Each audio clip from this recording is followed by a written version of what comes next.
I think we now have to accept that the frantic attempts to stop the coronavirus from spreading are crumbling. The virus is coming here as well, as our Chief Medical Officer said today. As we've said, we are in a position where we are going to expect to see more cases in Australia.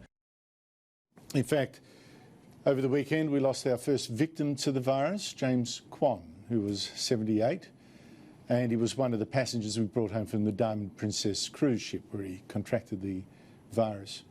More ominous in some ways is that today we had the first case of one Australian infecting another, a New South Wales man back from Iran infecting his sister.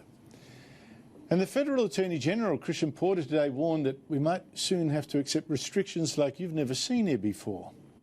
There is the ability of the government to impose, always based on medical advice, but nevertheless impose a human biosecurity control order to person or persons who've been exposed to the disease. Now, what that will mean for Australians is actually something very important. It could require any Australian to give information about people that they've contacted or had contact with so that we can trace transmission pathways. It will also mean that Australians could be directed to remain at a particular place or indeed undergo contamination. But it's very important to understand going forward that that is a power that can be used for either localised diseased outbreaks in Australia or indeed could be used to restrict individuals from attending places where a large number of people may otherwise choose to gather, such as shopping centres, schools or work. Yeah, that's something. Now, one reason that attempts around the world to stop the virus have failed has been Italy. Just on the weekend, two more countries, the Czech Republic and Ireland, had their first cases, both involving travellers from Italy, which now has 1,700 cases plus of its own. Now, this has perhaps exposed the blind spot. Now, we don't mind banning travel from China or now Iran, that's banned too, where, by the way, the very religious people say they are licking their shrines, their holy shrines, clean of the coronavirus that's already killed more than 200 people there. But the world wasn't so keen on banning travel from Italy. I mean, beautiful European Italy we know and love. And now look, people flying from Italy have now brought that coronavirus to 29 different countries on 5 continents, to countries like Brazil and Mexico and Malaysia, Spain, Finland, Germany, Greece, Israel. As I asked in my newspaper columns this morning, why has there been this reluctance to ban Italy like we banned countries in Asia? Immunologist Ian Mackay agrees. I think we should probably be more even-handed in our travel bans. South Korea and Italy should be included in that list because they are places with a lot of cases every day. Now, OK, we can't totally stop the virus, I get that, but, and by the way, think what it means for the global economy once it spreads in the US. President Donald Trump is now warning of a pandemic. The stock market crash you've already seen so far in the US and here, 10% of market value gone in a week and a half. I don't think you're going to see a recovery soon. But back to that news you can use. As I said, you can't really stop the virus. But we can all help to slow it down, which is important, because that gives researchers more time. They say they need at least a year to find a vaccine. And it could also stop our hospitals from being overwhelmed all at once. But for heaven's sake, don't panic before I go on. Don't panic.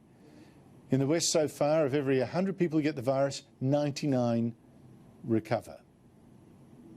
But here is the best advice I can find to protect you, and it's advice I've got from the World Health Organization, medical experts here, and particularly from James Robb, who's an American pathologist of decades' experience, who's studied viruses, including coronaviruses, years ago.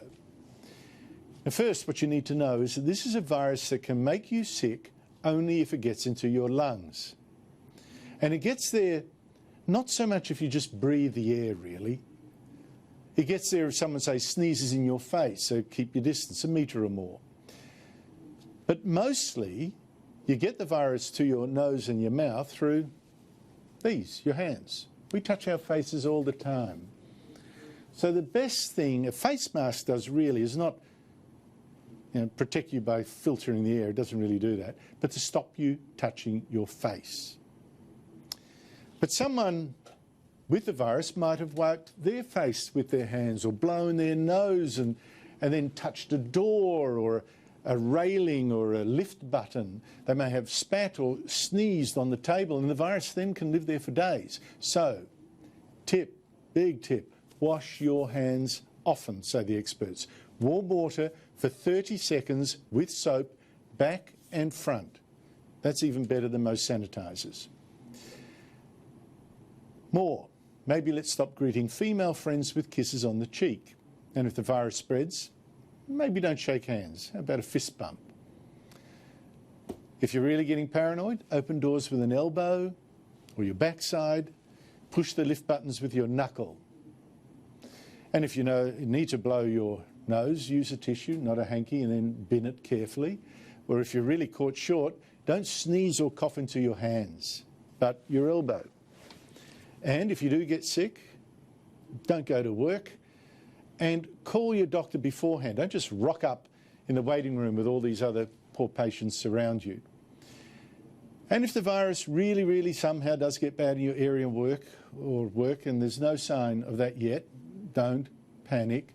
Consider that you may one day have to stay at home for a couple of weeks, and you'll just order groceries to be dropped off at home, so avoid the crowds in the shops. But, maybe if you're really worried, buy some tin food, but not this panic buying we're seeing. You just buy a couple of extra tins of food each time you're out, because really don't panic. There's only a few dozen Australians with this virus. Most are in quarantine or they've recovered, and your chances of